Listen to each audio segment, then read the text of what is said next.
ஒரு ஊர்ல ஒரு பெரியவர் இருந்தார். அவர் ஒரு குரு. அவர் தொடர்ந்து தியான கூட்டங்கள் நடத்துவார். அந்த கூட்டத்தில் கலந்துக்கிறதுக்காக பல ஊர்கள்ல இருந்து சீடர்கள் நிறைய பேர் வருவாங்க போவாங்க. ஒரு நாள் அங்கே கூட்டம் நடந்துகிட்டு இருக்குது. அந்த சமயத்தில் சீடர்களில் ஒருத்தன் என்னத்தையும் திருடி விட்டான். மற்ற சீடர்கள் அதை கவனிச்சுட்டாங்க.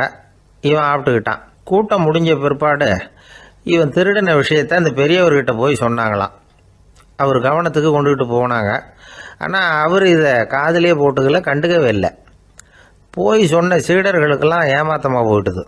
என்ன இது, இவ்வளவு தூரம் நாம் கண்டுபிடிச்சி போய் சொல்கிறோம், அவர் கண்டுக்கவே மாட்டேங்கிறாரே அப்படின்னு ஒரு மாதிரி ஆயிட்டாங்க. இருந்தாலும் அதை பற்றி ஒன்றுமே சொல்லிக்கல, பேசாமல் இருந்துட்டாங்க. கொஞ்ச நாள் ஆச்சு. அதே ஆள் மறுபடியும் ஒரு திருட்டில் மாட்டிக்கிட்டான். சீடர்கள் மறுபடியும் அந்த குரு கிட்ட விஷயத்த சொன்னாங்க. அவர் அப்பவும் வழக்கம் போல் சும்மாவே இருந்துட்டார். இவர் இப்படி இருக்கிறத பார்த்ததும் அந்த சீடர்களுக்கு கோபம் வந்துட்டுது. உடனே அந்த சீடர்கள்லாம் ஒன்று கூடி பேசினாங்களாம். எல்லாருமா சேர்ந்து ஒரு விண்ணப்பம் தயார் பண்ணாங்க. அதை குருநாதர்கிட்ட கொண்டுட்டு போய் கொடுத்தாங்க. அந்த விண்ணப்பத்தில் இவங்க என்ன எழுதியிருக்கிறாங்க தெரியுமா? குருநாதர் அவர்களே, உடனே திருடனவன் மீது சட்ட நடவடிக்கை எடுக்கணும். நீங்கள் அப்படி அவனை இங்கே சேர்க்கக்கூடாது. நீங்கள் சேர்த்தீங்கன்னா நாங்கள் இங்கே இருக்கிறத பற்றி யோசிக்க ஆரம்பிச்சிருவோம். அவனை இந்த மடத்தை விட்டே துரத்தி பண்ணணும். நீங்கள் அவனை வெளியில் அனுப்புங்க, இல்லைன்னா நாங்கள் அத்தனை பேரும் வெளியில் போயிடுறோம். இப்படி தான் அந்த விண்ணப்பத்தில் எழுதியிருக்கிறாங்க. குரு அந்த விண்ணப்பத்தை வாங்கி படித்து பார்த்தார். அதுக்கப்புறம் அதை எழுதின அத்தனை பேரையும் கூப்பிட்டாரு. எல்லாரும் இப்படி வாங்கன்னாரு. வந்தாங்க. இப்படி என் எதிரில் உட்காருங்கன்னார். உட்காந்தாங்க. அப்புறம் சொன்னார், இதை பாருப்பா, நீங்கள் எல்லாரும் புத்திசாலிகள். உங்களுக்கு எது நல்லது எது கெட்டதுங்கிறது நல்லா தெரியும். நீங்கள் மேற்கொண்டு ஏதாவது படிக்கணும்னு நினச்சா வேறு எங்கே வேணும்னாலும் போகலாம். அதுக்கு நான் தடை சொல்ல மாட்டேன். ஆனால் உங்களால் குற்றம் சாட்டப்பட்ட அவன் இருக்கானே, அவன் எப்படின்னா அவனுக்கு எது நல்லது எது கெட்டதுங்கிறதெல்லாம் தெரியாது. அதனால தான் திருடுறான். நீங்கள் சொல்கிறது மாதிரி அவனை அடித்து துரத்தி விடுறோம்னு வச்சுக்கோங்க, அவனுக்கு எப்படி நல்லது கெட்டது தெரியும்? அவனுக்கு அதை யார் சொல்லி கொடுக்கறது? அதனால் இங்கேயே இருக்கட்டும், அதுதான் சரி. இதுக்காக நீங்கள் எல்லாரும் என்னை விட்டுட்டு போனாலும் சரி, அவனை நான் விரட்ட மாட்டேன் அப்படின்னு விட்டாரான். இவ்வளவையும் திருடனை அந்த சீடன் கேட்டுக்கிட்டே இருந்திருக்கான். அவன் கண்களில் கண்ணீர். அப்படியே எழுந்திரிச்சு வந்தான். குரு காலில் விழுந்தான். அவன் கண்ணீரில் அவனது தீமை கழுவப்பட்டது அப்படிம்பாங்க. அதாவது சீடர்களுக்கு அந்த குருவோட பெருமை அப்போ தான் புரிஞ்சுதான். ஒரு நல்ல ஆசிரியர் இருக்காருன்னு வச்சுங்க, நல்லா படிக்கிற பையனுக்கு தான் பாடம் சொல்லி கொடுப்பேன்னா அது என்ன பெரிய விஷயமா? மோசமாக படிக்கிறவனையும் மாற்றி காட்டுறேங்கிறது தான் பெருமை. இந்த காலத்து குரு ஒருத்தர் ஒரு ஆசிரமம் வச்சு நடத்திட்டு வந்தார். நிறைய பேர் தினம் வருவாங்க போவாங்க. ஒரு நாள் ஒருத்தன் வந்தான். அந்த குரு முன்னாடி போய் நின்னான். ஐயா, என்ன உங்கள் சீடனாக ஏற்றுக்கணும்னா. அந்த குரு நிமிர்ந்து பார்த்தார். உன்னுடைய நோக்கம் என்னன்னு கேட்டார். ஐயா, உங்ககிட்ட கொஞ்ச நாள் இருந்தேன்னா நல்ல பழக்க வழக்கங்களை கற்றுக்கலாம். அதுக்கப்புறம் வெளியில் போய் ஒரு நல்ல தொழில் தொடங்கி வாழ்க்கையில் முன்னுக்கு வரணுங்கிறது தான் என்னோட நோக்கம் அப்படின்னா. நீ சொல்கிறது சரி, ஆனால் உன்னால் இங்கே நல்ல பழக்க வழக்கங்களை கற்றுக்க முடியலேன்னு வச்சுக்கோ, அப்போ என்ன பண்ணுவேன் அப்படின்னு கேட்டார் அவர். அப்படி ஆச்சுன்னா என்ன, உங்களை மாதிரியே ஒரு ஆசிரமம் ஆரம்பித்து அதுக்கு குருவாக இருந்துட்டு போகிறேன் அப்படின்னா. ஒரு ஊரில் ஒரு குரு இருந்தார். ஒரு நாள் அவரை தேடிட்டு ஒருத்தன் வந்தான். உனக்கு என்ன வேணும்னு கேட்டார் குரு. எனக்கு ஞான தெளிவு வேணும், அதுக்கு உங்கள் உபதேசம் எனக்கு தேவைன்னா. உபதேசம் வேணும்னா அதை பெற்றுக்கொள்ளுகிற அளவுக்கு தகுதி உள்ளவனா உன்னை தயார்படுத்திக்கணுமேன்னார். அதுக்கு நான் என்ன செய்யணும் சொல்லுங்கன்னா, முதல்ல நீ செய்ய வேண்டியது என்னன்னா, உங்ககிட்ட இருக்கிற எல்லா கெட்ட குணங்களையும் விட்டுட்டு 1 வருஷம் கழிச்சு வா, அப்புறம் பார்க்கலான்னார். அவ்வளவுதானே, சரின்னு சொல்லிவிட்டு அவன் போயிட்டான். 1 வருஷம் கழிச்சு வந்தான். அவன் அங்க சேர்ந்த சமயத்துல அந்த ஆசிரமத்தின் மண் தரைய ஒரு வேலைக்காரன் பெருக்கி சுத்தம் பண்ணிட்டு இருக்கிறான். அந்த மண் தரையிலிருந்து எழுந்த புழுதி அதிகமா இருந்தது. அது காத்துல கலந்தது. சீடனையே மறைக்கிற அளவுக்கு ஆயிட்டுது. ஒரே புழுதி மயம். சீடனுக்கு கோபம் வந்துட்டுது. அந்த வேலைக்காரனை அடிக்கிறதுக்காக கையை வாங்கிட்டு போனான். அவன் ஓடி போய் குரு கிட்ட சொல்லிவிட்டான். குருவே, உங்க உத்தரவுப்படிதான் நான் தரையை சுத்தம் பண்ணேன், ஆனா அந்த ஆள் என்ன அடிக்க வர்றான் அப்படின்னா. குரு பார்த்தார். அந்த சீடனை கூப்பிட்டார். இத பாருப்பா, உன்னுடைய எண்ணங்கள்ல பாம்பு புகுந்துட்டுது. அதையெல்லாம் விரட்டி அடிச்சு விட்டு 1 வருஷம் கழிச்சு வா, அதுக்கப்புறம் பார்க்கலான்னுட்டார். சீடன் யோசனை பண்ணான். சரின்னு சொல்லிட்டு போயிட்டான். ஒரு வருஷம் கழிச்சு மறுபடியும் வந்தான். இப்போ அவன் வர்ற சமயத்துல அந்த வேலைக்காரன் என்ன பண்ணான் தெரியுமா? குரு கட்டளைப்படி தரையை பெருக்கினான். அப்புறம் அந்த புழுதியை எடுத்து வேணும்னே அந்த சீடன் மேல தூவனான். அவ்வளவுதான், சீடனுக்கு மகாகம் வந்துட்டுது. அந்த வேலைக்காரனை பிடிச்சி கண்ணாமண்ணான்னு திட்டிவிட்டான். வேலைக்காரன் குரு கிட்ட ஓடனான். ஐயா, அந்த ஆளு வாய்க்கு வந்தபடியெல்லாம் திட்டுறான் அப்படின்னா. குரு பார்த்தார். ஓ அப்படியா? அப்படின்னா இந்த தடவை பாம்புகள் கிடையாது, இப்போ அவன் இதயத்துக்குள்ள நுழைஞ்சிருக்கிறது நாய். அதை விரட்டி அடிச்சு விட்டு இன்னும் ஒரு வருஷம் கழிச்சு அவனை வர சொல், அப்புறம் பார்க்கலாம் அப்படின்னு சொல்லி அனுப்பி வச்சுட்டார். சீடன் திரும்பி போயிட்டான். ஒரு வருஷம் கழிச்சு மறுபடியும் வந்தான். இப்போ அவன் வர்றப்போ என்ன செய்யணுங்கிறத அந்த வேலைக்காரங்கிட்ட குரு ஏற்கனவே சொல்லி வச்சிருக்கிறார். அது பிரகாரமே அவன் பண்ணனான். அவன் என்ன செஞ்சான் தெரியுமா? கூட்டி பெருக்கின புழுதியை எல்லாம் ஒரு வாளி தண்ணியில போட்டு நல்லா கலக்கி அந்த சீடன் தலையில ஊத்தினான். இவ்வளவு செஞ்சும் இந்த தடவை அவனுக்கு கோபமே வரல. அதுக்கு பதிலா அவனை பார்த்து நன்றின்னா. எதுக்கு நன்றி தெரியுமா? எதையும் சகிச்சுக்கிட்டு அமைதியா இருக்கும் குணத்தை கற்றுக்கொள்வதற்கு உதவியா இருந்ததுக்காக அந்த வேலைக்காரனுக்கு நன்றி. இத கேள்விப்பட்ட உடனே அந்த குரு ஓடி வந்தார். இவனை கட்டி பிடிச்சுக்கிட்டார். இனிமே நான் உனக்கு உபதேசம் பண்ணலாம், அதுக்கான தகுதி உனக்கு வந்துட்டுதுன்னார். இதுல இருந்து என்ன தெரியுது? ஒருத்தர்கிட்ட உபதேசம் வாங்கணும்னா கூட அதுக்குன்னு ஒரு தகுதி நமக்கு தேவைப்படுது. சகிப்புத்தன்மை ஒவ்வொரு மனிதனுக்கும் தேவைதான். இந்த காலத்துல ஒரு குரு, அவரை தேடி ஒருத்தன் வந்தான். குரு அவனை நிமிர்ந்து பார்த்துட்டு சொன்னார், நீ முதல்ல சகிப்புத்தன்மையை வளர்த்துக்கிட்டு அதுக்கப்புறம் என்கிட்ட வாழ்னார். இவன் அவரை நிமிர்ந்து பார்த்துட்டு சொன்னான், குருவே, நான் உங்ககிட்ட வந்திருக்கிறதே சகிப்புத்தன்மையை வளர்த்துக்கிறதுக்காகத்தானே அப்படின்னு. நம்பிக்கை இல்லைன்னா இந்த உலகத்தில் நாம் நடமாடவே முடியாது. அவநம்பிக்கையோடு இருந்துக்கிட்டு இருந்தால் என்றைக்கும் அவஸ்தை தான். நாம் நம்புறது நடக்குதோ இல்லையோ அது வேற விஷயம். ஆனால் எதையும் நம்பி தான் நாம் அடி வைக்க வேண்டியிருக்கு. வேற ஒன்றும் வேணாம், ஒரு லாட்ரி சீட்டு வாங்குகிறோம், அது எங்கே நமக்கு விழப்போகுது அப்படிங்கிற அவநம்பிக்கையோடவா வாங்குகிறோம்? பரிசு நமக்கு தான் அப்படிங்கிற நம்பிக்கை உள்ளூர இருக்கிறதுனால தான் அதை வாங்குகிறோம். இருந்தாலும் முடிவு வேறு மாதிரி ஆகிடுது. அதுக்காக மனசு சோர்ந்து போகிறதில்ல, அடுத்த மாதமும் சீட்டு வாங்குகிறோம். இந்த நம்பிக்கை தான் மனித வாழ்க்கைக்கு ஆதாரம். ஒரு கடையில் போய் டீ சாப்பிட்றீங்க, அந்த டீ நல்ல டீ தானா, அதில் விஷம் கலந்துருக்குமா அப்படிங்கிற சந்தேகம் வந்துட்டுதுன்னு வச்சுங்க. அதுக்கப்புறம் அதை எப்படி நீங்கள் சாப்பிட முடியும்? நம்பி தான் சாப்பிட்ணும். ரயில் ஒழுங்காக போய் சேருங்கிற நம்பிக்கை இருக்கிறதுனால தான் அதில் ஏறி உட்காடுறோம். லெட்டர் ஒழுங்காக போய் சேருங்கிற நம்பிக்கை இருக்கிறதுனால தான் பெட்டியில் போடுறோம். சரி, நம்ம கதையெல்லாம் நம்மளோட இருக்கட்டும். மனித நம்பிக்கை எந்த அளவுக்கு உறுதியாகவும் அறிவுபூர்வமாகவும் இருக்கணுங்கிறதுக்கு அலெக்சாண்டர் வாழ்க்கையில் நடந்த ஒரு சம்பவத்தை உதாரணமாக சொல்லலாம். இந்த உலகத்தையே ஜெயிக்கணும்னு புறப்பட்டார் அலெக்சாண்டர். ஒரு கட்டத்தில் அவர் சிட்னஸ் நதி கரைக்கு சேர்ந்தார். அந்த சமயத்தில் அவருக்கு கடுமையான நோய் வந்துட்டுது. அவர் கூடவே வந்திருந்த கிரேக்க வைத்தியர்கள் என்னென்னமோ முயற்சியெல்லாம் பண்ணி பார்த்தாங்க. இருந்தாலும் அலெக்சாண்டருக்கு வந்திருக்கிறது என்ன நோய்ங்கிறத அவங்களால கண்டுபிடிக்க முடியல. ஏன்னா அந்த பகுதியில் உள்ளவங்களுக்கு மட்டுமே அதிகமாக வரக்கூடிய ஒரு வினோதமான நோயாக இருந்தது அது. ஆனால் அவர் இருக்கிற இடம் எதிரியோட இடம், பாரசீக மன்னனோட ஆளுகைக்கு உட்பட்ட இடம். என்ன பண்ணுறது அப்படின்னு எல்லாரும் யோசனை பண்ணாங்க. பாரசீக மன்னனோட அரண்மனையில் இருக்கிற வைத்தியர் வந்தால் இந்த நோயை குணப்படுத்தி விடுவார் அப்படின்னு சொன்னாங்க. இருந்தாலும் எதிரியோட நாட்டில் இருக்கிற வைத்தியரை கூப்பிட்டு எப்படி நம்பி வைத்தியம் பார்க்க சொல்கிறது அப்படின்னு சொல்லி எல்லாரும் தயங்கினாங்க. ஆனால் அலெக்சாண்டர் தயங்கலை. பரவாயில்ல, அழைச்சிட்டு வாங்கன்னு விட்டார். உடனே அவரை போய் அழைச்சிட்டு வந்துட்டாங்க. அவர் வந்தார். அலெக்சாண்டர் உடம்பை பரிசோதனை பண்ணி பார்த்தார். சரி, இதை குணப்படுத்தி விடலாம், பயப்பட வேண்டியதில்லை. ஆனால் இதுக்கு ஒரு மூலிகை ரசம் தயார் பண்ணி கொடுக்கணும். நான் போய் அதை தயார் பண்ணிவிட்டு 2 நாளில் திரும்பி வந்துடுறேன் அப்படின்னு சொல்லிவிட்டு போனார் அந்த வைத்தியர். அதே மாதிரி 2 நாளில் திரும்பி வந்தார் மூலிகை ரசத்தோட.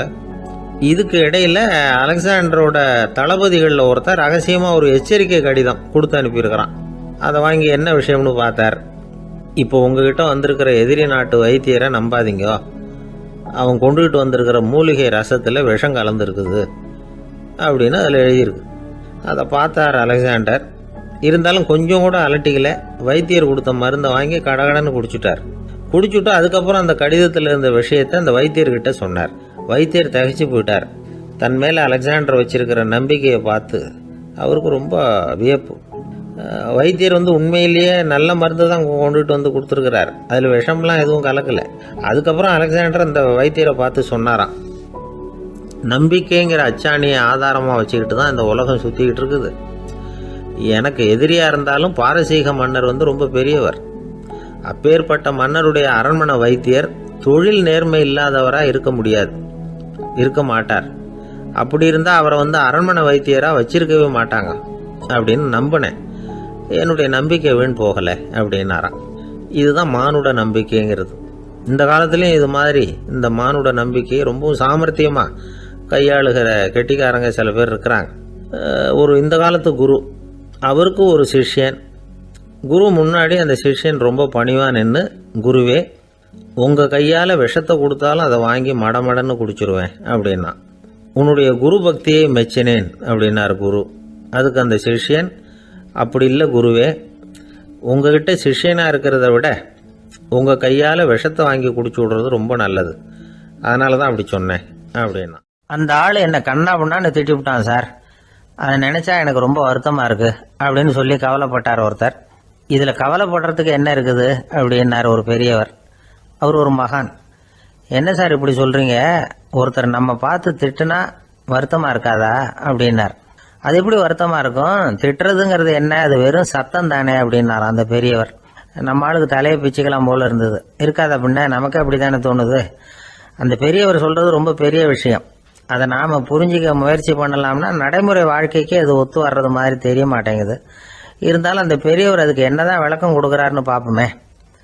ஒரு ரயில் போயிட்டுருக்கு, அதில் ஒரு சாது போயிட்டுருக்கார். அந்த ரயில் அவர் ஹரித்வாரம் போயிட்டுருக்கார். அவர் ரயிலில் ஏகப்பட்ட கூட்டம். நம்ம ஊர் ரயில் கேட்க வேணும், டிக்கெட் வாங்கிட்டு கொஞ்சம் பேர், வாங்காத கொஞ்சம் பேர்.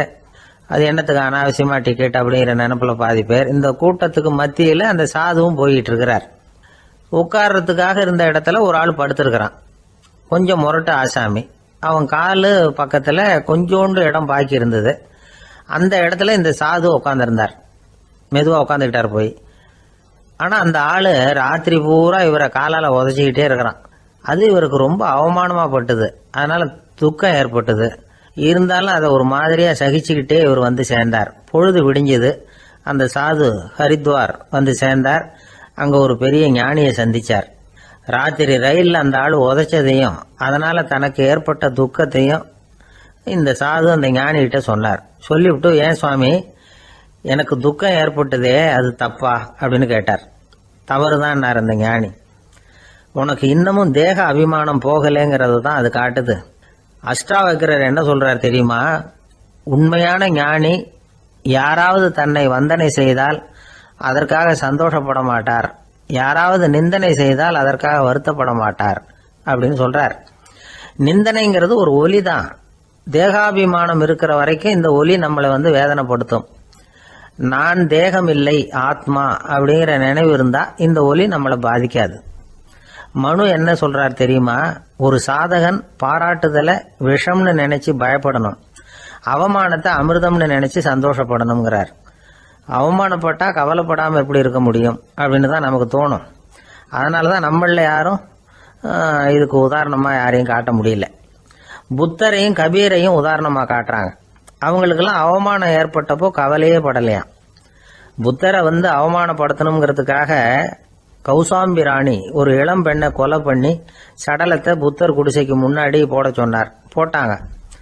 புத்தர் தான் அந்த பொண்ணை கெடுத்து கொலை பண்ணி விட்டாருன்னு எல்லாரும் நினைச்சாங்க. ஆனா புத்தர் இதை பத்தி கவலையே படல. அப்புறமா உண்மை தெரிஞ்சதும் புத்தர் புகழ் இன்னும் அதிகமாயிட்டது. ஒரு பெரிய சபையில ஒரு மோசமான பொண்ணு நுழைஞ்சு தனக்கும் கபீருக்கும் சம்பந்தம் உண்டுன்னு சொன்னா கபீர் கவலைப்படல. அவங்க மாதிரியெல்லாம் நாமளும் இருக்க கத்துக்கணும். நிந்தனை, அபகீர்த்தி, அவமானம் எல்லாம் ஆண்டவன் கொடுக்கிற பிரசாதம்னு நினைக்கணும் அப்படின்னு சொல்றார் அந்த ஞானி.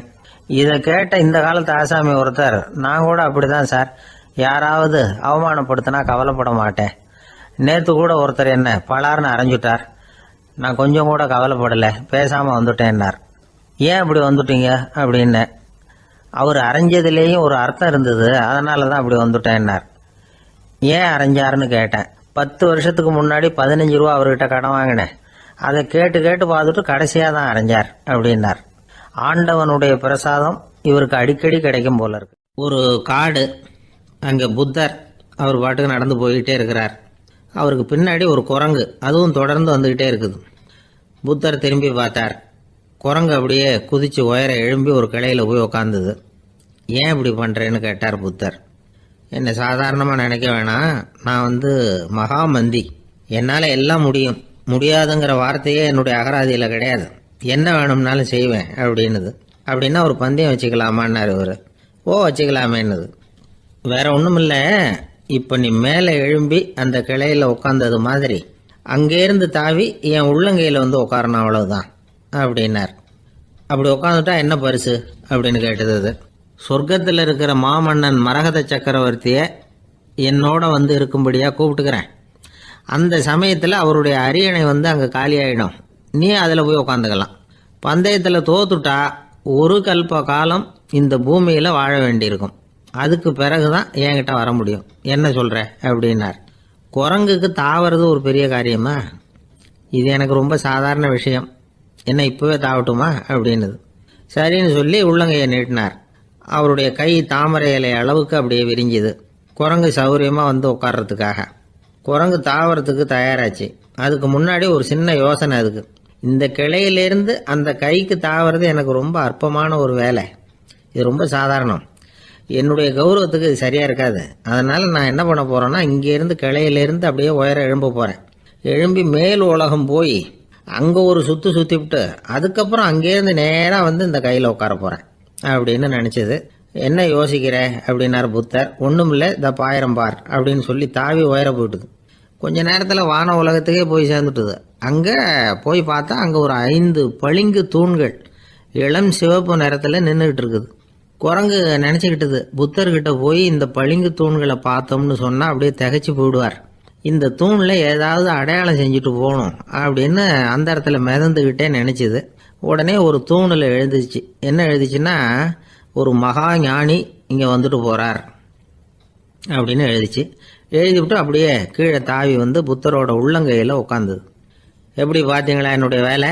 வான உலகத்துக்கே போய் அங்கே இருக்கிற 5 பளிங்கு தூண்களை பார்த்துட்டு அதில் நான் வந்த விவரத்தை எழுதி வச்சுட்டு அதுக்கப்புறம் இங்கே வந்திருக்கிறேன் அப்படின்னுது ரொம்ப பெருமையாக.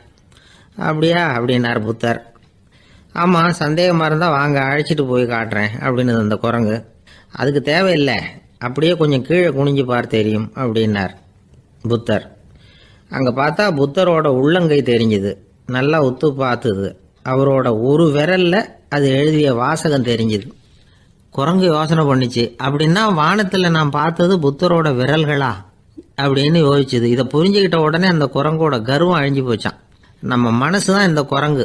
மனம்ங்கிறதும் ஆணவம்ங்கிறதும் ஒரு நாணயத்தின் 2 பக்கங்கள். மனம் உள்ளவரை ஆணவமும் இருக்கும். மனம் அழிஞ்சாதான் ஆணவம் அழியும். மனம் அழிய வேண்டும் அப்படின்னு பெரியவங்க சொல்கிறது இந்த அர்த்தத்தில் தான். நம்ம ஆளுங்க சவால் விடுறதெல்லாம் வேறு மாதிரி. ஒருத்தன் ஒரு வாய்க்காலை தாண்டுறேன்னு பந்தயம் கட்டி தாண்ட முடியாமல் வாய்க்காலில் விழுந்து காலை உடச்சிக்கிட்டு கட்டு போட்டுக்கிட்டு வந்தான். ஏன்டா அப்படின்னு கேட்டாங்க. நான் பந்தயம் கட்டின நேரம் சரியில்லை அப்படின்னா. எப்படிறான்னு கேட்டிருக்காங்க. வாய்க்காலில் தண்ணி இருக்கிற நேரமாக பார்த்து பந்தயம் கட்டியிருக்கணும் அப்படின்னா.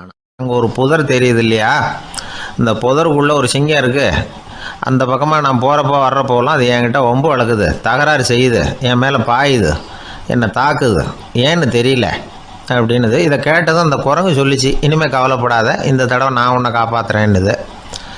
அதுக்கப்புறம் ஒரு நாள் அந்த குரங்கும் கழுதியும் அந்த புதர் பக்கமாக போய்கிட்டு இருந்தாங்க. எதிர்பார்த்தது மாதிரியே நடந்தது. அந்த சிங்கம் எதிரில் வந்தது, கழுதியை பார்த்தது, உடனே அது மேலே பாய ஆரம்பிச்சுட்டுது.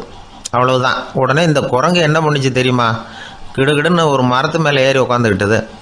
அங்கே உட்காந்துக்கிட்டு கீழே அந்த கழுதையும் சிங்கமும் போடுற சண்டையை வேடிக்கை பார்க்க ஆரம்பிச்சுட்டுது. கொஞ்ச நேரம் கழித்து அடிபட்ட காயத்தோடு அந்த கழுதை மெதுவாக நடந்து வந்தது.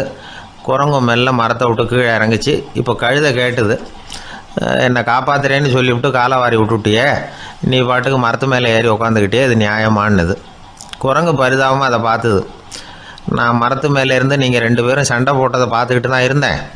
உன்னோட சத்தம் தான் அதிகமாக இருந்தது, அது நீ சிரிக்கிற மாதிரி எனக்கு கேட்டுது, அதனால் நீ தான் ஜெயிச்சுக்கிட்டு இருக்க போல இருக்கு அப்படின்னு நினச்சிவிட்டேன். இன்றைக்கி பல பேர் இப்படி தான் இருக்கிறாங்களாம். யார் ஜெயிக்கிறாங்க யார் தோக்குறாங்கங்கிறத முகத்தை பார்த்து கூட கண்டுபிடிக்க முடியறதில்ல, பேசுகிற பேச்சை வச்சு கூட கண்டுபிடிக்க முடியறதில்ல. தோற்கிறவங்க கூட சிரிக்கிற மாதிரி முகத்தை வச்சுக்கிறான். இன்றைய மனிதர்கள்கிட்ட ஏகப்பட்ட முரண்பாடுகள். பொய் முகங்களோட உலவுகிறவர்கள் தான் அதிகம். உண்மை முகம் எங்கே இருக்குது அப்படிங்கிறத புரிஞ்சுக்கிட்டு நண்பர்களை தேர்ந்தெடுக்கணும் அப்படிங்கிறது ஒரு முக்கியமான கருத்து. கடவுள் இந்த உலகத்தை படைச்சுவிட்டு அதுக்கப்புறமும் கொஞ்ச நாள் இங்கேயே தங்கியிருந்தாராம். அப்போ தான் அவருக்கு ஒரு உண்மை புரிஞ்சுதான், இந்த உலகத்தில் தங்கி இருக்கிறது எவ்வளவு இடைஞ்சல்னு. தினமும் மனிதர்கள் தேடி வந்து ஏதாவது புகார் சொல்லிக்கிட்டே இருந்தாங்களாம். எனக்கு அது வேணும் இது வேணும்னு கேட்டுக்கிட்டே இருந்தாங்களாம். சில பேர் வந்தாங்க, நாங்கள் வந்து விவசாயம் பண்ணுறோம், தண்ணி இல்லாமல் பயிர் காயுது, எங்களுக்கு மழை வேணும் அப்படின்னாங்க. அவங்க போனதும் அதுக்கப்புறம் சில பேர் வந்தாங்க, நாங்கள் வந்து மண்பானை செய்கிறவங்க நிறைய பானை செஞ்சு வச்சுருக்குறோம், மழை பெஞ்சால் எல்லாம் கரைஞ்சி வீணாக போயிடும், அதனால் இன்றைக்கி மழை பெய்யக்கூடாதுன்னாங்க. கடவுள் பார்த்தார், அவருக்கு என்ன பண்ணுறதுன்னே தெரியல, ஏகப்பட்ட குழப்பம், தலையை பிச்சுக்கலாம் போல் இருந்தது, கிட்டத்தட்ட பைத்தியம் பிடிக்கிற அளவுக்கு ஆகிட்டுது.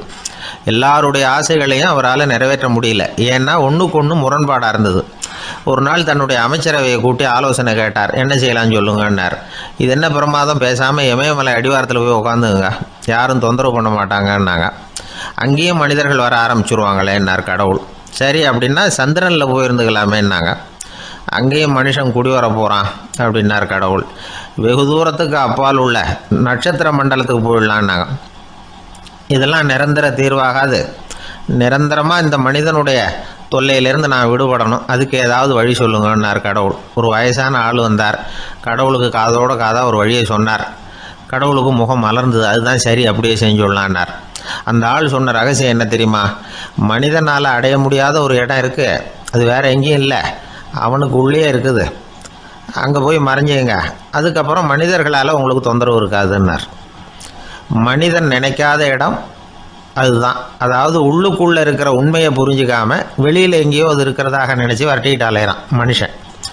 உள்ளே இருக்கிற உண்மை புரிஞ்சால் நாம் தன்னம்பிக்கையோடு தலை நிமிர்ந்து வாழலாம். வேடிக்கையாக ஒரு கதை சொல்லுவாங்க, இதை பாருங்கள், நம்ம பையன் எங்கே பணம் வச்சாலும் எடுத்து விட்றான், என்ன பண்ணுறதுன்னாங்க அம்மா. அப்பா கொஞ்சம் நேரம் யோசனை பண்ணார். அதுக்கப்புறம் சொன்னார், அவன் கண்ணில் படாத இடமா நம்ம வீட்டில் இருக்கிறது ஒரே இடம்தான், அங்கே பணத்தை வை திருட்டு போகாதுன்னார். அது எந்த இடம்னு கேட்டாங்க. அதுதான் அவன் பாட புஸ்தகம், அதில் வச்சுரு, அவன் தொடவே மாட்டான், பாட புத்தகத்தை தொடாமல் பரீட்சையில் வெற்றி பெற முடியாது அப்படிங்கிறத புரிஞ்சுக்கணும். உள்ளே இருக்கிற உண்மையை தொடாமல் வாழ்க்கையில் வெற்றி பெற முடியாது. அதனால் உண்மையை புரிஞ்சுக்கிட்டால் வாழ்க்கையில் வெற்றி நிச்சயம். ஆசைப்படுறதுல தப்பு இல்லை, ஆனால் அந்த ஆசை தேவைக்கு தகுந்த மாதிரி இருக்கணும். தேவைக்கு மீறிய ஆசைகள் இருக்கு பாருங்க, அது தேவையில்லை. இந்த கருத்தை வலியுறுத்தது மாதிரி ஒரு கதை உண்டு. தேவேந்திரனுக்கு திடீர்னு வீடு கட்டணும்னு ஒரு ஆசை வந்துதான். வீடுன்னா நாம கட்டுற மாதிரி இல்லை, தேவேந்திரன் வீடுன்னா சும்மாவா, ஒரு பிரம்மாண்டமான அரண்மனை கட்டணும். அது மாதிரி இந்த 3 லோகத்திலையும் ஒரு அரண்மனை கிடையாது அப்படின்னு எல்லாரும் சொல்லணும். இது அவனோட ஆசை. உடனே தேவ தச்சரான விஸ்வகர்மாவை கூப்பிட்டான், உத்தரவு போட்டான். விஸ்வகர்மா தன்னுடைய உதவியாளர்களை எல்லாம் கூப்பிட்டு ஒன்றா சேர்த்துக்கிட்டார். படாத பாடுபட்டு ஒரு பெரிய அரண்மனையை கட்டி முடித்தார். கட்டி முடிக்க 1000 வருஷம் ஆச்சு. தேவேந்திரன் வந்து பார்க்குறான், அவனுக்கு திருப்தி ஏற்படலை.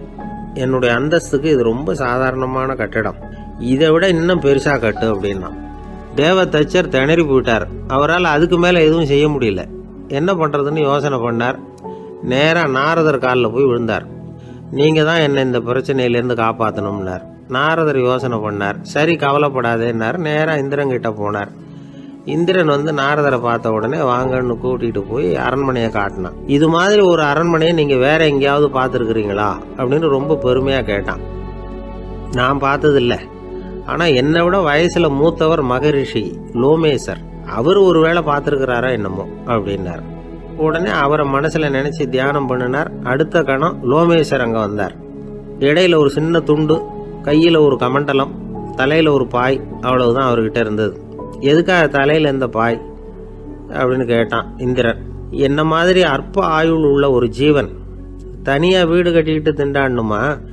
இந்த பாய் தான் ஒரு வீடு மாதிரி எனக்கு நிழல் கொடுக்குது அப்படின்னார் அவர். என்னது, உங்களுக்கு வந்து அவ்வளவு கொஞ்சமான ஆயுளா அப்படின்னு ஆச்சரியத்தோடு கேட்டான் இந்திரன். ஆமாம், இதை பாரு, என்னுடைய மார்பில் ஒரு பொற்காசு அளவுக்கு ரோமம் ஒதுந்துட்டுது. எப்போ என் உடம்புல உள்ள எல்லா ரோமமும் உதிர்ந்துருமோ அப்போ என்னுடைய ஆயுள் முடியும் அப்படின்னார். எப்போ அந்த ரோமங்கள் பூரா உதிரும்னு கேட்டான் இவன். ஒரு பிரம்மா மறைஞ்சதும் ஒரு ரோமம் உதிரும். என் உடம்புல உள்ள ரோமங்களின் எண்ணிக்கை எவ்வளவோ அவ்வளவு பிரம்மாக்கள் தோன்றி அவங்க ஆயுள் முடியும் பொழுது என் உடம்புல உள்ள ரோமங்கள் பூரா உதிரும் அப்படின்னார். அப்படின்னா ஒரு பிரம்மாவோட ஆயுள் எவ்வளவு காலம்னு கேட்டான். ஒரு பிரம்மாவுக்கு 100 தேவ வருஷம். ஒவ்வொரு தேவ வருஷத்துக்கும் 365 தேவ நாள். ஒவ்வொரு தேவ நாள்லையும் ஒன்ன மாதிரி 14 இந்திரர்கள் தோன்றி மறைகிறாங்க அப்படின்னு மகரிஷி லோமேசர் சொல்றார். இதை கேட்டதும் இந்திரன் ஆடி போயிட்டான். அவ்வளவு ஆயுள் உள்ள இவரே அற்ப ஆயுள்னு சொல்றார். நான் என்னுடைய ஆயுளை பெருசா நினைச்சுக்கிட்டு பிரம்மாண்டமான அரண்மனை கட்டணும்னு ஆசைப்படுறேனே அப்படின்னு நினைச்சான். எனக்கு வீடு கட்டின வரைக்கும் போதும்னு விட்டான். அதனால நாமெல்லாம் நம்முடைய தேவைக்கு தகுந்த மாதிரி ஆசைப்படுறது தான் நியாயம். ஆனால் அப்படியே நடந்துக்கிறோம். மனுஷன் கடவுளையே ஏமாத்தி காசு வாங்கறதுக்குள்ள ஆசைப்படுறான். ஒருத்தன் கடவுளை நினைச்சு தவம் இருந்தான். கடவுள் நேரில் வந்தார். தேவலோகத்தில் ரூபாய்க்கெல்லாம் என்ன மதிப்புன்னு கேட்டான். அங்கெல்லாம் ரூபாய்ங்கிறது உங்கள் பணத்தில் 1 கோடி ரூபாய்க்கு சமம். அதாவது தேவலோகத்தில் 1 ரூபான்னா இங்கே 1 கோடி ரூபா. அது மாதிரி எங்களுக்கு ஒரு நாளுங்கிறது உங்கள் கணக்கில் 1 கோடி வருஷத்துக்கு சமம் அப்படின்னார் கடவுள். அப்படின்னா எனக்கு நீங்கள் அதிகமாக எதுவும் தர வேணாம், உங்கள் கணக்குப்படி ஒரே 1 ரூபா கொடுங்க, அது போதும்னா இவன் ரொம்ப சாமர்த்தியமா. கடவுள் யோசனை பண்ணார். அது ஒன்றும் கஷ்டம் இல்லை, 1 ரூபா தானே கேட்குற, கொடுத்துட்றேன். ஆனால் இப்போ வரும்பொழுது நான் எடுத்துக்கிட்டு வரல, எங்கள் கணக்குப்படியே 1 நாள் பொறுத்துக்க பணத்தோடு வந்துடுறேன் அப்படின்னு சொல்லிவிட்டு பறந்து போயிட்டார். வாய் விட்டு சிரிச்சா நோய் விட்டு போகும் அப்படின்னு சொல்கிறது உண்டு. அது என்ன வெறும் அலங்காரத்துக்காக சொன்ன வார்த்தையா இல்லை அர்த்தத்தோடு சொன்ன வார்த்தையா அப்படின்னு யோசிச்சா அதில் நிஜமாவே அர்த்தம் இருக்குதுன்னு தான் தெரியுது. ஆதாரபூர்வமாக அதுக்கு சில நிரூபணங்களும் இருக்குது. நார்மன் கசின்ஸ் அப்படின்னு ஒருத்தர் இருந்தார். அவர் ஒரு அமெரிக்க பத்திரிகை ஆசிரியர். அவருக்கு ஏதோ ஒரு விதமான அழற்சி நோய், இன்ஃப்ளமேஷன் டிசீஸ். அது டாக்டர்கள்லாம் அதுக்கு என்ன விதமான வைத்தியமும் கிடையாது அப்படின்னு சொல்லி பல இதெல்லாம் பார்த்துட்டு கடைசியாக சொல்லிவிட்டாங்க அதுக்கு வைத்தியமே இல்லைன்ட்டாங்க. டாக்டர்கள் தான் சொல்லிவிட்டாங்களே, அதனால் இது இப்படியே இருந்துட்டு போகட்டும் அப்படின்னு விட்டுற வேண்டியது தானே. ஆனால் அவர் அப்படி நினைக்கல. உடனே அவர் என்ன பண்ணார்னா, ஆஸ்பத்திரி ரூமை காலி பண்ணார். ஹோட்டலில் போய் ஒரு ரூம் எடுத்துக்கிட்டார். அங்கே போனார். தினமும் அவருக்கு பிடிச்ச தமாஷான படங்களை எல்லாம் டிவியில் போட்டு பார்த்துக்கிட்டு இருந்தார். சிரிப்பு வரக்கூடிய புத்தகங்களை எல்லாம் படித்தார். கொஞ்ச நாள் ஆச்சு, அவருக்கு இருந்த தொந்தரவு குணமாக ஆரம்பிச்சிட்டுது. இதை கேள்விப்பட்ட உடனே பழைய டாக்டர்கள்லாம் ஓடி வந்தாங்க. ஓடி வந்து பார்க்குறாங்க, அவர் உடம்பை சோதனை பண்ணி பார்க்குறாங்க. பார்த்தா அவர் உடம்பு குணமாகறதுக்கு உதவியாக இருந்தது சிரிப்பு தான் அப்படிங்கிறத விஞ்ஞானபூர்வமாக அவங்க ஒத்துக்கிட்டாங்களாம். இருந்தாலும் சிரிப்பு எந்த முறையில் எந்த விதத்தில் உதவி பண்ணுது அப்படிங்கிறத இன்னமும் சரியாக புரிஞ்சிக்க முடியல. ஆனாலும் ஒரு சில விஷயங்கள் மட்டும் புரியுது. அது என்னன்னா, சிரிப்பு சுவாசத்தை மேம்படுத்துது, ரத்த அழுத்தத்தை குறைக்குது, உடம்பு குணமாகறதுக்கே உரிய சில ஹார்மோன்கள் அதிகமாக உருவாக்கி வர்றதுக்கு வழி செய்யுது. இந்த அளவுக்கு தான் சிரிப்போட செயல்பாட்டை நாம் புரிஞ்சிக்க முடியுது. இருந்தாலும் இதை பற்றி கண்டுபிடிக்க வேண்டியது இன்னமும் ஏராளமாக இருக்குது. அதையெல்லாம் விவரமாக கண்டுபிடிக்கிற வரைக்கும் நாம் காத்துக்கிட்டு இருக்க வேண்டியதில்லை. இப்போவே தாராளமாக சிரிக்கலாம். அதில் என்னத்துக்கு சிக்கணும், காசா பணமா? சிரிப்புன்னா ஹாஹான்னு சத்தம் போட்டு சிரிச்சாதான் உடம்புக்கு நல்லதுன்னு இல்லை. லேசான புன்னகை கூட உடம்புக்கு நல்லது செய்யுமா. லேசாக புன்னகை பூத்தா அந்த சமயத்தில் நாம் எப்படி ஆகுது, நம்ம உடம்பு பூரா அமைதி அடையுதான். இதையும் ஆதாரபூர்வமாக கண்டுபிடிச்சி தான் சொல்கிறாங்க. எப்போவாவது மனசு சங்கடமாக இருக்கிறப்போ கொஞ்சம் முயற்சி பண்ணி முகத்தில் புன்னகையை கொண்டுகிட்டு வந்து பாருங்கள். அதோட சுகம் உங்களுக்கு அனுபவித்து பார்த்தா தான் தெரியும். கண்ணும் உதடும் மலரும் பொழுது இருக்கிற ஆனந்தமே ஆனந்தம் அப்படிங்கிறாங்க அனுபவித்து பார்த்தவங்க. வாழ்க்கையில் நாம் தமாஷா இருக்கணும்னா அதுக்கு சில வழிகளையும் அவங்க சொல்லி வச்சிருக்கிறாங்க. முதல்ல நீங்கள் உற்சாகமாக இருக்கிறவங்க கூடவே அதிகமாக பழகணும், அவங்க கூடவே அதிக நேரம் இருக்கிறது மாதிரி பார்த்துக்கணும். அழுது வடிகிறவங்ககிட்டயே இருக்கக்கூடாது, அவங்கள அவாய்டு பண்ணுங்க, அவங்கள விட்டு விலகி வந்துடுங்க. உங்கள் முன்னாடி இருக்கிறவர் எப்பவும் மூஞ்சியை தொங்க போட்டுக்கிட்டே இருக்கிறவராக இருந்தால் கொஞ்ச நாளில் உங்கள் முகமும் அப்படியே ஆகிடுமா, ஜாக்கிரதையாக இருக்கணுமா. ரெண்டாவது, எடுத்ததுக்கெல்லாம் சீரியஸ் ஆகிடக்கூடாது, எதையும் நிதானமாக யோசிக்கணும். அடுத்தவங்க நம்மளை மதிக்கணுங்கிறதுக்காக நாம் பகட்டாக நடந்துக்கிறதுக்கு ஆசைப்படக்கூடாது. உங்களுக்கு பிடிச்ச தமாஷான வீடியோ படங்கள், புத்தகங்கள் இதையெல்லாம் லிஸ்ட்டு போட்டுக்கிட்டு முடிஞ்ச அளவுக்கு வாங்கி சேர்த்து வீட்டுக்குள்ளேயே ஒரு லைப்ரரி உண்டாக்கிக்கலாம். ஒரு பெரிய பிஸ்னஸ்மேன் ரொம்ப வெற்றிகரமாக பிஸ்னஸ் பண்ணுறவராம். அவர் எப்படின்னா அடிக்கடி ரயிலில் பிரயாணம் பண்ணுறப்போ நியூஸ் பேப்பரை வச்சுக்கிட்டு ரொம்ப சுவாரஸ்யமாக படிச்சுக்கிட்டே போகிறான். நியூஸ் பேப்பரில் அப்படி என்ன சுவாரஸ்யமான விஷயம் அப்படின்னு எட்டி பார்த்தா அதுக்குள்ளே ஒரு காமிக் புஸ்தகத்தை வச்சுக்கிட்டு படிச்சுக்கிட்டு இருப்பாராம். என்னங்க அப்படின்னு கேட்டால், என் மனசு லேசாக இருக்கிறதுக்கு இது ரொம்ப உதவியாக இருக்குது அப்படின்பாரான். அது ஒரு பக்கம் இருக்கட்டும். சிரிப்புன்னா எல்லா விதமான தமாஷும் உடம்புக்கு நல்லதுன்னு நினைச்சிடக்கூடாதான். ஜேம்ஸ் கரோல் அப்படிங்கிற அமெரிக்க உளவியல் நிபுணர் என்ன சொல்றாரு தெரியுமா? அடுத்தவங்களை குறை சொல்றது, கேலி பண்றது, நையாண்டி பண்றது, இது மாதிரியான நகைச்சுவையெல்லாம் நல்லது செய்யறது இல்லைங்கிறார் அவர். அடுத்தவங்களை தொந்தரவு பண்ணாத ஜோக்குகள் தான் எப்பவும் நல்லது. யாராவது ஜோக்கு சொன்னா தாராளமா சிரிக்கணும். ஒருத்தர் வந்தார், இன்னொருத்தரை கூட அழைச்சிக்கிட்டு வந்து என்கிட்ட காட்டினார். அவர் தன்னுடைய முகத்தை ரொம்ப சீரியஸா வச்சுக்கிட்டு இருந்தார். என்னங்க விஷயம் அப்படின்னு விசாரிச்சோம். வந்தவர் எங்களை பார்த்து சொன்னார், சார் இவர் கூட ஒரு பெரிய ப்ராப்ளம்னார். என்னன்னு, ஏதாவது ஒரு ஜோக்கு சொன்னா உடனே சத்தம் போட்டு சிரிக்க ஆரம்பிச்சுடுறார் சார் அப்படின்னார். ஜோக்கை கேட்டுட்டு சிரிக்க ஆரம்பிச்சா அது ப்ராப்ளம் இல்லையே அப்படின்னு சொன்னோம். சிரிக்க ஆரம்பிக்கிறது ப்ராப்ளம் இல்லை சார், ஆனால் அப்படி ஆரம்பிக்கிற சிரிப்பை அதுக்கப்புறம் நிறுத்தவே மாட்டேங்கிறார். நாள் கணக்கில் அது பாட்டு போயிட்டு இருக்கு, அதுதான் ப்ராப்ளம் அப்படின்னார் அவர். இந்த காலத்து புள்ள ஒருத்தன் தன்னோட அப்பாவை பார்த்து சொன்னான், அப்பா நான் உனக்கு உதவி செய்யலாம்னு நினைக்கிறேன், என்ன உதவி செய்யணும்னு சொல்லு அப்படின்னா. நீ சும்மா இருந்தால் அதுவே எனக்கு செய்கிற பெரிய உதவிடா அப்படின்னார் அப்பா. சும்மா இருக்கிறதும் ஒரு உதவி தான், அது மாதிரி மௌனமும் ஒரு சமூக சேவை தான் அப்படிங்கிறார் காஞ்சி பெரியவர். நமக்கு 5 புலன்கள் இருக்குது, மெய், வாய், கண், மூக்கு, செவி. இந்த 5லேயும் அதிகப்படியான வேலை எதுக்குன்னு நினைக்கிறீங்க? வாய்க்கு தான். ஏன்னா அதுக்கு 2 வேலை. இப்போ கண்ணுக்கு பார்க்குறது மட்டும்தான் வேலை, காதுக்கு கேட்குறது மட்டும்தான் வேலை, மூக்குக்கு வாசனை அறியறது தான் வேலை, உடம்புக்கு உணர்றது மட்டும்தான் வேலை. ஆனால் வாய் அப்படி இல்லை, அதுக்கு 2 வேலை. சாப்பிட்றதும் அதுதான், பேசுகிறதும் அதுதான். அதாவது வாய் ஒன்று தான் கர்மேந்திரியமாகவும் இருக்குது, ஞானேந்திரியமாகவும் இருக்குது அப்படின்னு சொல்லுவாங்க. சாப்பாட்டில் உட்காந்தா எந்தெந்த ஆகாரம் என்னென்ன ருசின்னு அறிவிக்கிற வேலையும் செய்யுது. சபையில் உட்காந்தா பாடுறது, பேசுறது, சிரிக்கிறது, இது மாதிரியான வேலையும் செய்யுது. இன்னொரு வித்தியாசம், கண்ணு, காது, மூக்கெல்லாம் ஸ்ட்ரெயின் பண்ணிக்கிட்டு வேலை செய்கிறதில்ல. ஒரு ரோஜா பூவை பார்த்தா உடனே மூக்கு அப்படியும் இப்படியும் அசைய ஆரம்பிக்கிறதில்ல. ஒரு சங்கீதத்தை கேட்ட உடனே காது ஆட ஆரம்பிக்காது. ஆனால் வாய் அப்படி இல்லை, அது பேசினாலும் சரி சாப்பிட்டாலும் சரி அசைஞ்சு தான் ஆகணும். ஆக மற்றதை விட வாய்க்கு வேலை ஜாஸ்தின்னு தெரியுது. சாப்பிட்றது, பேசுறது அப்படின்னு 2 காரியம் அதுக்கு. இப்படி 2 காரியம் இருக்கிறதுனால அது 2ஐயும் பாதியாக குறைச்சிக்கணுங்கிறது கடவுள் அபிப்பிராயமாக இருக்கணும் அப்படிங்கிறார் காஞ்சி பெரியவர். ஆனால் இப்போ நாம் அப்படியா நடந்துக்கிறோம்? அதுக்கு நேர்மாறாக நடந்துக்கிறோம். நாம் சாப்பிட்றதும் அதிகம், பேசுகிறதும் அதிகம். 2 வேலையையும் தேவைக்கு அதிகமாகவே செய்கிறோம். வாய் தான் ரொம்ப ஓவர் ஒர்க்குடு. அதுக்கு ஓய்வு கொடுத்தா உடம்பும் நல்லாயிருக்கும், உலகமும் நல்லாயிருக்கும். மௌன விரதம் இருக்கிறதெல்லாம் எதுக்காக நினைக்கிறீங்க? இதுக்காக தான். இந்த காலத்தில் மௌனமாக இருக்கிறவங்கெல்லாம் மகத்தான தொண்டு செய்கிறாங்க அப்படின்னு தான் சொல்லணும். சத்தம் அதிகமாக போய் தான் சவுண்டு பொல்யூஷன் வருது. அது மட்டும் இல்லை, மௌனமாக இருந்தால் சண்டை சச்சரவே வராது. மௌனம் கலக நாஸ்தி. ஆக இதுவும் ஒரு சமூக சேவை தான். நமக்கு தான் வாய் இருக்குதுங்கிறதுக்காக வசமாக சாப்பிட்றதும் தப்பு, வளவளன்னு பேசுகிறதும் தப்பு. ஒரு கருத்தை சொல்கிறதுக்கு ஒரே ஒரு சொல்லு போதும் அப்படின்னு இருக்கும்பொழுது 2 சொற்களை செலவு பண்ணாதே. எவ்வளவு சொன்னாலும் அதனால் ஒரு பயனும் விளையாது அப்படின்னு தெரிய வருமே, ஆனால் அந்த ஒரு சொல்லையும் விரயம் பண்ணாதே அப்படிங்கிறார் ஒரு அறிஞர். எல்லா குணங்கள்லேயும் மௌனம்தான் சிறந்தது அப்படிங்கிறார் ஒருத்தர். மௌனமாக இருக்கிறது மூலமாக மற்றவர்கள் குறைகளை நம்மளால் தெரிஞ்சிக்க முடியும். அதே சமயத்தில் நம்மக்கிட்ட இருக்கிற குறைகளை மற்றவங்களுக்கு தெரியாமல் மறைச்சிக்கவும் முடியுங்கிறார் அவர். உண்மைதானே? ஒரு பெரிய மேடை பேச்சாளர், பொது வாழ்க்கையில் 25 வருஷ காலமாக ஈடுபட்டிருக்கிறவர்.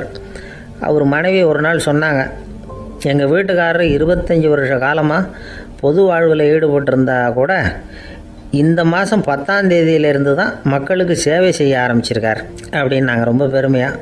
10ஆம் தேதிக்கு அப்படி என்ன விசேஷம் அப்படின்னு கேட்டோம்.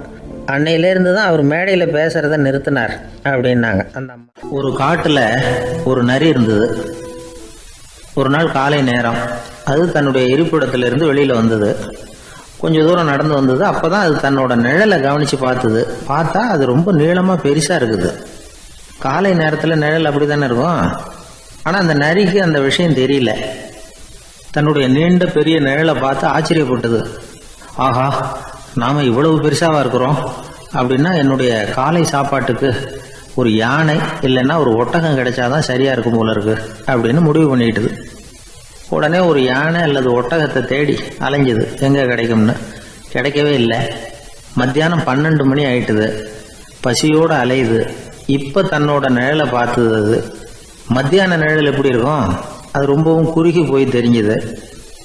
உடனே அந்த நரி என்ன நினைச்சுக்கிட்டு தான் தெரியுமா, காலை ஆகாரம் சாப்பிடாததுனால நம்ம உடம்பு இப்படி அழிச்சு போட்டுதே அப்படின்னு நினைச்சுக்கிட்டு தான்.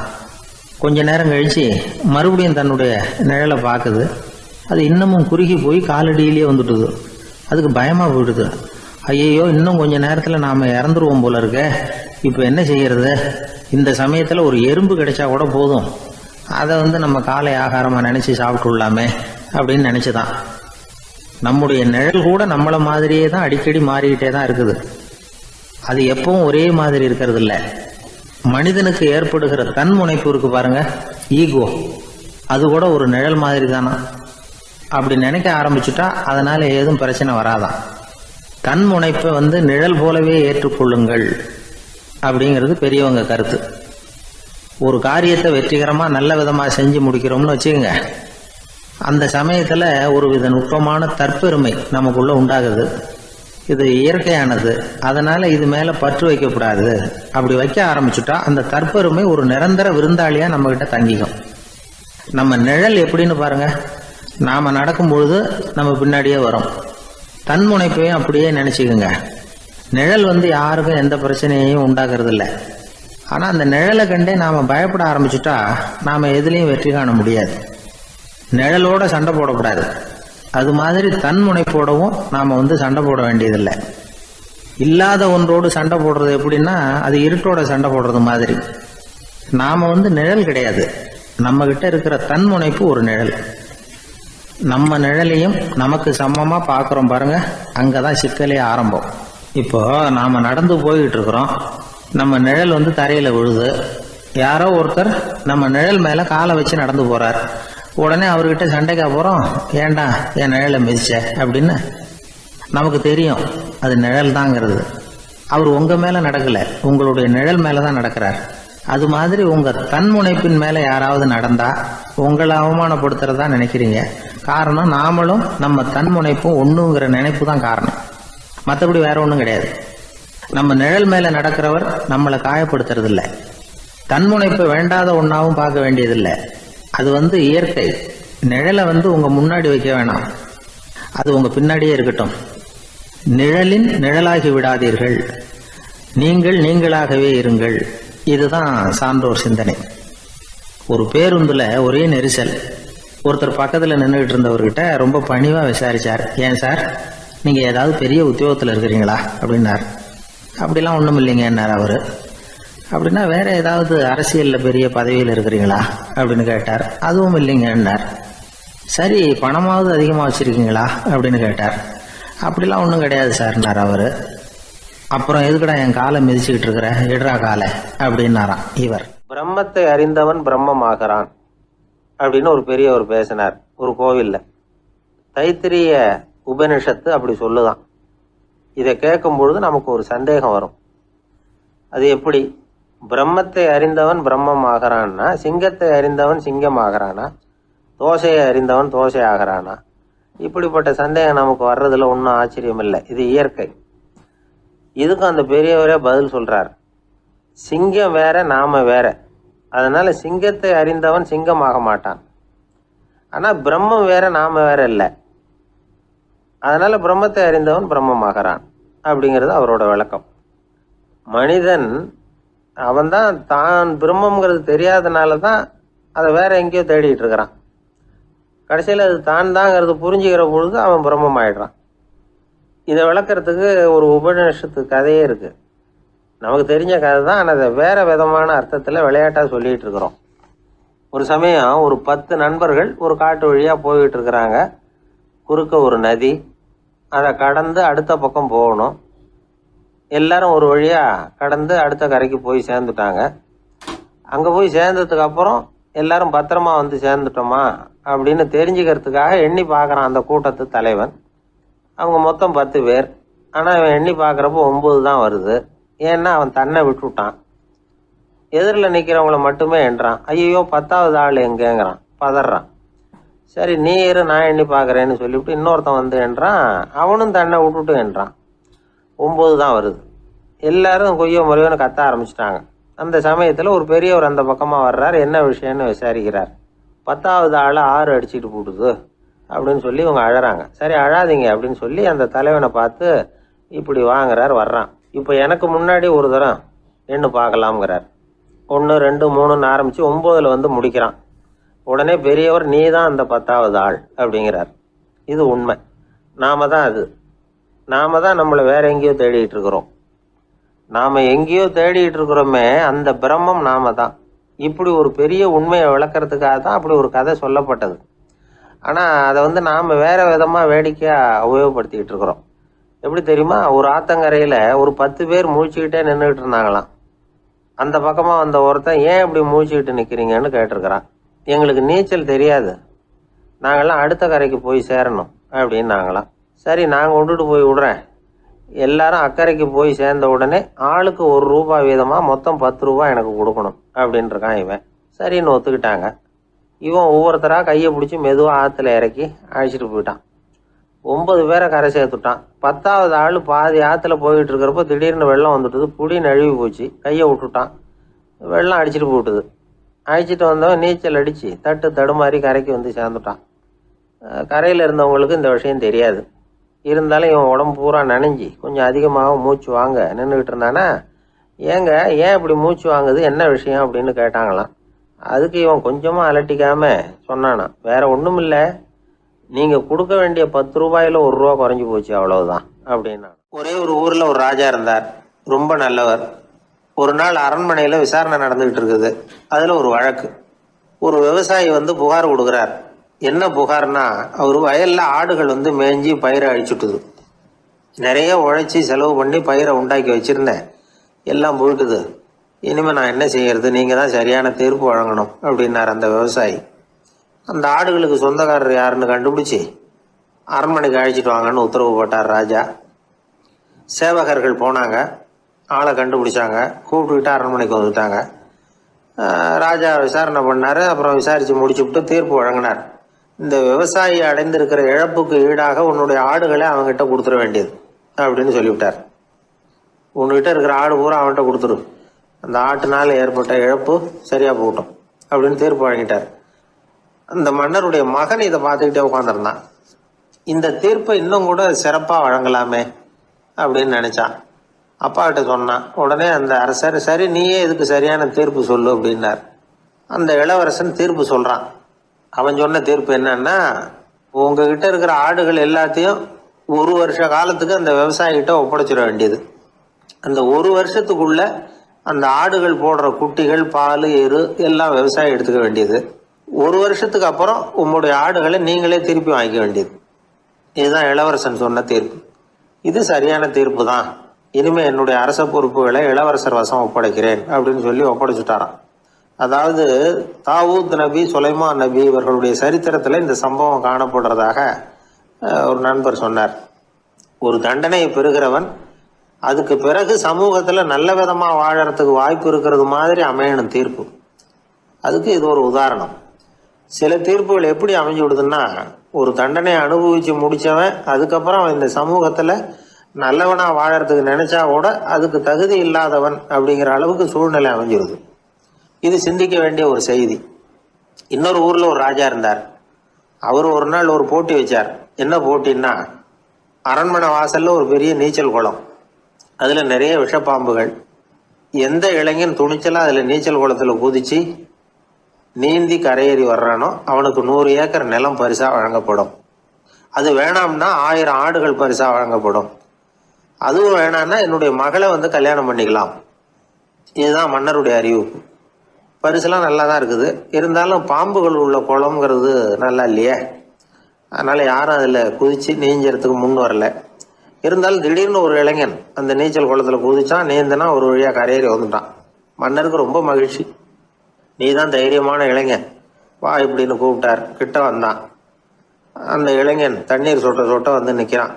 சரி, உனக்கு 100 ஏக்கர் நிலம் வேணுமான்னு கேட்குறார். வேண்டாங்கிறான். சரி, அப்படின்னா 1000 ஆடுகள் வேணுமான்னு கேட்குறார். அதுவும் வேணாங்கிறான். ஓ, அப்படின்னா என் பொண்ணை கல்யாணம் பண்ணிக்கிறியா அப்படின்னு கேட்குறாரு. அதுவும் வேணாங்கிறான். ராஜாவுக்கு ஒன்றும் புரியல. அப்படின்னா உனக்கு என்னதான் வேணும் அப்படிங்கிறாரு. என்னை பிடிச்சி இந்த குளத்துல தள்ளி விட்டவன் யாருங்கிறது எனக்கு தெரியணும் அப்படின்னா. ஒரு இளைஞன், வசதியான குடும்பம், அவனுக்கு வாழ்க்கையில நிம்மதி இல்ல, வாழவே பிடிக்கல, எல்லாம் வெறுத்து போச்சு. என்ன பண்ணலாம்னு யோசனை பண்ணான். ஒரு குருவை தேடிட்டு போனான். அவர்கிட்ட தான் வந்த விவரத்தை சொல்லி ஏதாவது வழி சொல்லுங்க சுவாமின்னு கேட்டான். அவரு பார்த்தார். சரி, அதுக்கு முன்னாடி உன்னை பத்தி கொஞ்சம் சொல்லு, எவ்வளவு படிச்சிருக்கிற, என்ன தெரியும் உனக்கு அப்படின்னு கேட்டார். சுவாமி, நான் ஒழுங்கா படிக்கல, எதுவும் தெரியாது, ஆனா ஒண்ணு, கொஞ்சம் சதுரங்கம் ஆட தெரியும் எனக்கு, அவ்வளவுதான். குரு கொஞ்சம் யோசனை பண்ணார். பக்கத்துல இருந்த ஒரு சீடனை கூப்பிட்டார். அவங்கிட்ட ஒரு பேரை சொல்லி, நீ உடனே போய் அந்த பிக்ஷுவை இங்க கூப்பிட்டுட்டு வா அப்படின்னார். வரும்பொழுது ஒரு சதுரங்க பலகையும் அதுல விளையாடுறதுக்கான காய்களையும் எடுத்துட்டு வா, அப்படியே நம்ம சீடர்கள் எல்லாரையும் இங்க வர சொல்லு அப்படின்னு சொன்னார். கொஞ்ச நேரத்துல எல்லாரும் வந்து சேர்ந்தாங்க. சதுரங்க பலகையை கொண்டாந்து வச்சாங்க. அந்த பிக்ஷுவும் வந்து சேர்ந்தார். குரு முன்னாடி அடக்கமா நின்னார்.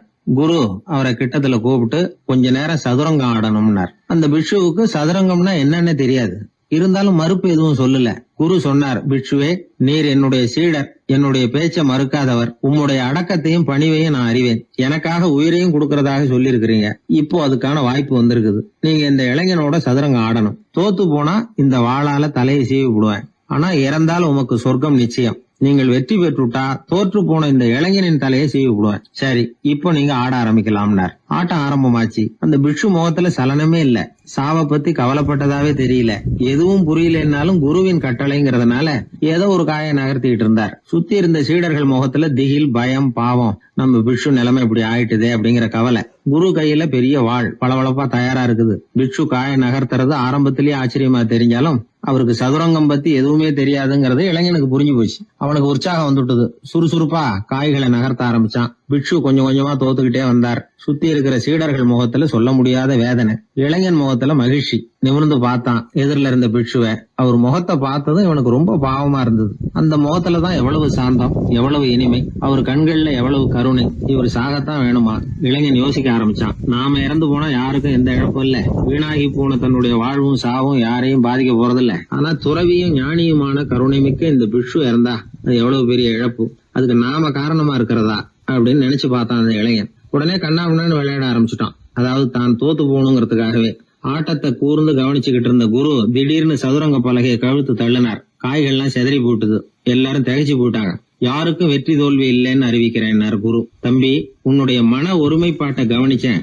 முழுமையா ஆட்டத்துல மூழ்கி போனதையும் பார்த்தேன். கடைசியில உயிர் தியாகம் பண்ண முடிவெடுத்து தாறுமாறா ஆட ஆரம்பிச்சதையும் கவனிச்சேன். வாழ்க்கை என்னங்கிறதும் எந்த வாழ்க்கை பயனுள்ள வாழ்க்கைங்கிறதும் உனக்கு புரிஞ்சுட்டுது. இப்ப இங்க அதை நீ கத்துக்கிட்ட. உன்னுடைய மனம் பக்குவ நிலை அடைஞ்சுட்டுது. தியாகம் உன்னுடைய இதயத்துல குடி வந்துட்டுது. அது எங்க இருந்தாலும் நல்லதுதான். உனக்குள்ள இருந்துதான் அந்த தியாகம் வந்திருக்கு. அதை நீ அடையாளம் கண்டுபிடிச்சுக்கிட்ட.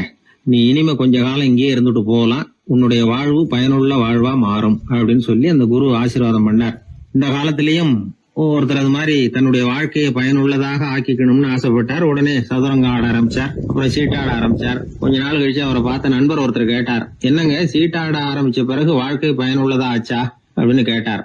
ஆச்சுன்னார் அவர். யாருக்கு, உங்களுக்கான்னு கேட்டார். இல்லைங்க, நான் யாரோட ஆடுனோ அவருக்கு வாழ்க்கை பயனுள்ளதா ஆச்சு அப்படின்னு ஒரு விளக்கம் கொடுத்தாராம். அதனால வாழ்க்கைங்கிறது ரொம்ப நுட்பமான ஒன்று.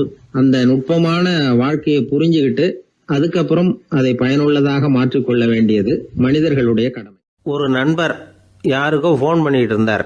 அவர் பேசி முடிச்சதும் நான் அவரை பார்த்து, இப்போ ஃபோன் பண்ணீங்களே, அந்த ஃபோன் நம்பர் என்ன அப்படின்னு கேட்டேன்.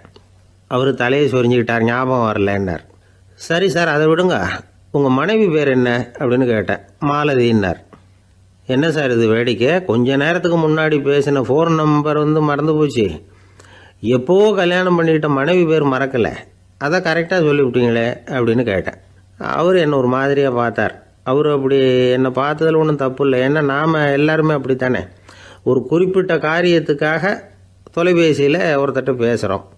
அதுக்கப்புறம் அந்த எண் நமக்கு அனாவசியம், அதனால் மறந்துடுறோம். இதுக்கு பேர் தான் தற்காலிக ஞாபகம்.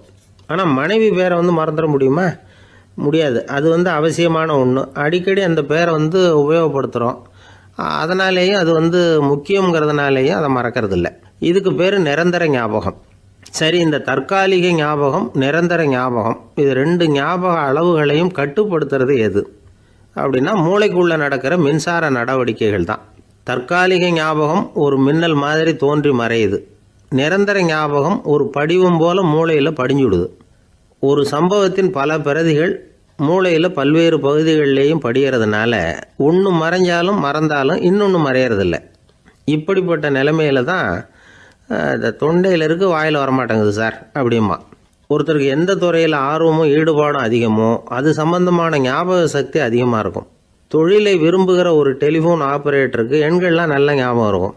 அது மாதிரி கவிஞர்களுக்கு வார்த்தைகள் நல்ல ஞாபகத்தில் இருக்கும். இது ஒரு பக்கம் இருந்தாலும் ஒரு மூளை எண்களை விட எழுத்துக்களை விட படங்களை ரொம்ப சுலபமாக ஞாபகத்தில் வச்சுக்குது. புரிஞ்சுக்கிற தன்மை, அனுபவம், புத்தி கூர்மை இது கூடி குறையிறத பொறுத்து ஞாபக சக்தியும் ஏறும் இறங்கும். இப்போ உதாரணத்துக்கு ஒரு பையனுக்கு படித்தது எதுவும் ஞாபகத்தில் இல்லைன்னா அவன் அதை சரியாக புரிஞ்சுக்கலைன்னு அர்த்தம்.